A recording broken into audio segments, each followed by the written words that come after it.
म्हणजे आम्ही भारतीय पहिल्यापासून परंपराच बसवते घराकडं, म्हणून पूजा आमच्या सासू सासऱ्यापासूनच चालू आहे आमच्या घरात, म्हणून आम्ही पण पुढचं परंपरा ठेवलं तसंच.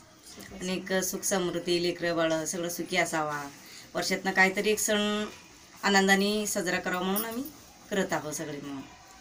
आणि गौरी आली की उत्सव असते आम्हाला 4-5 दिवस करण्यात, हे फराळीचं करायचं, आवरायचं. तशी गणपती 9 दिवस, तशी आमची गौरी 3 दिवस असते. मग 2-3 दिवस एकदम उत्सवानं आमचे लेकरं, पोरी, भावजया सगळे म्हणून साजरा करतो आम्ही.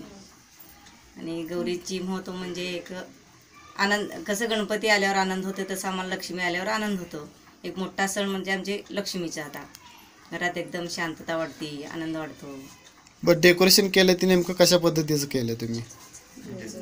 जेजुरीचं थीम केले तर ते सगळे चौघी पोरी म्हणून त्यांना काहीतरी फरक दरवेळी वेगळं करावं म्हणून एकमेकांची बघून त्यांना उत्सव वाटलं, म्हणून ह्यावेळी वेगळ्या पद्धतीने जेजुरीचे गड तयार केले त्यांनी. तर काय नेमकं ते थीममध्ये काय काय आहे? जागरण गोंधळ आहे आणि खंडोबाचं लग्न आहे, माळसा सगळे उभारलेलं सगळं पूर्ण असं जेजुरीचं सीन हे घेतले त्यांनी. ओके.